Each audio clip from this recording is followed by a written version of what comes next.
Hello and welcome to my channel. You may recall that I am a ham radio operator, but what do I do when I have this mounted on my roof? Check this out.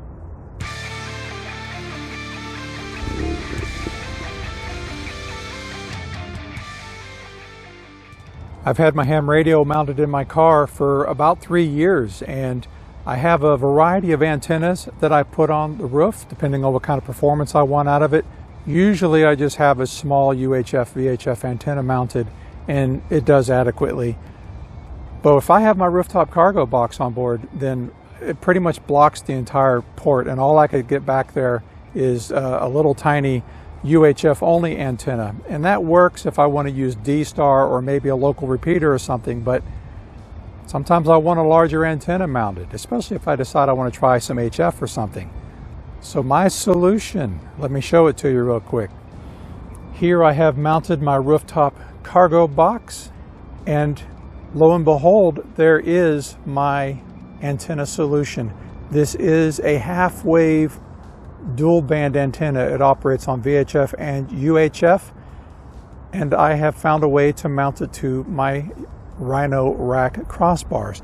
The Rhino racks and a lot of aero bars come with this rubber cover on here. They call this a vortex generator, but you can peel it up and expose a T-slot inside, and that's what you use to mount some bicycle carriers and heavy-duty racks and things like that.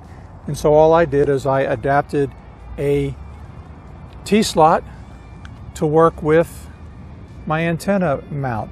It's using what's known as an NMO mount, and I have that mounted to a plate, and the plate is mounted to, I basically have a T-slot stud sticking out of here. I use some spacers. I got all my hardware in black, so some black spacers to bring it up. That way this piece under here can clear the crossbar, and then the antenna is just simply mounted to this. Here, check this out. I'll show you how easy that is to get off of there. So that's all there is to the NMO mount. I have a cap that I can put on there if I want, but I guess if I stay at a hotel, I'd throw a cap on there or just stick some little cheap antenna on there that if it gets stolen, it's not a big deal. And then the wire basically comes out from under here, and you can barely make it out in this light, but it slips right into this channel and travels inside of the crossbar. That was something unexpected. I was thinking that I was going to just tie wrap everything to the crossbar and it wouldn't look as clean as I like. Everything is inside of the crossbar as far as the feed line goes.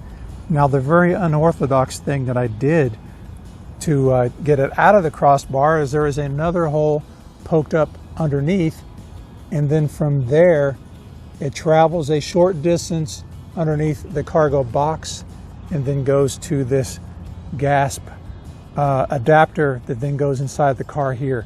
You might not have known it, but I have actually removed the shark fin antenna. I did that when the car was brand new, and I plopped this this adapter on here that fits the NMO mount onto the square opening that's on the roof.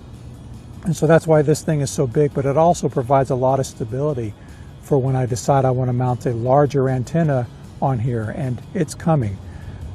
Then I just have this right angle adapter here to take everything up, and it performs fantastically. Is that a word? Anyway, the SWR on it is really low. It's almost perfectly tuned at 147 megahertz.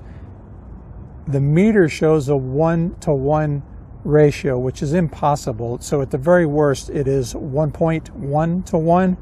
And then at the lower end of the band, down at 144, it's 1.3 to 1, which is still really good. So this method has been working really well. That is about all I want to show you about this antenna system here, this mount, but I do want to show you that I have some new things coming. I don't know if you can see that, but I'm working on a mount to bring more stuff on the way. And you may have noticed this pole here in the background. That is for a do-it-yourself awning. I would like to show you that. It's been raining lately, and although awnings are made for the rain, I do not want to set it up in the rain, especially while it's kind of cold out. So I will follow up with a video on that and show it to you later. So there you have it, the new antenna. It works very well, and I think I have some new upgrades that I'm going to show you soon. I'm working on some expansions to my ham radio suite. I know it ain't for everyone, but I like to do things with my car that most people just aren't doing. So thanks for visiting, and I will show you all of that next time. Take care.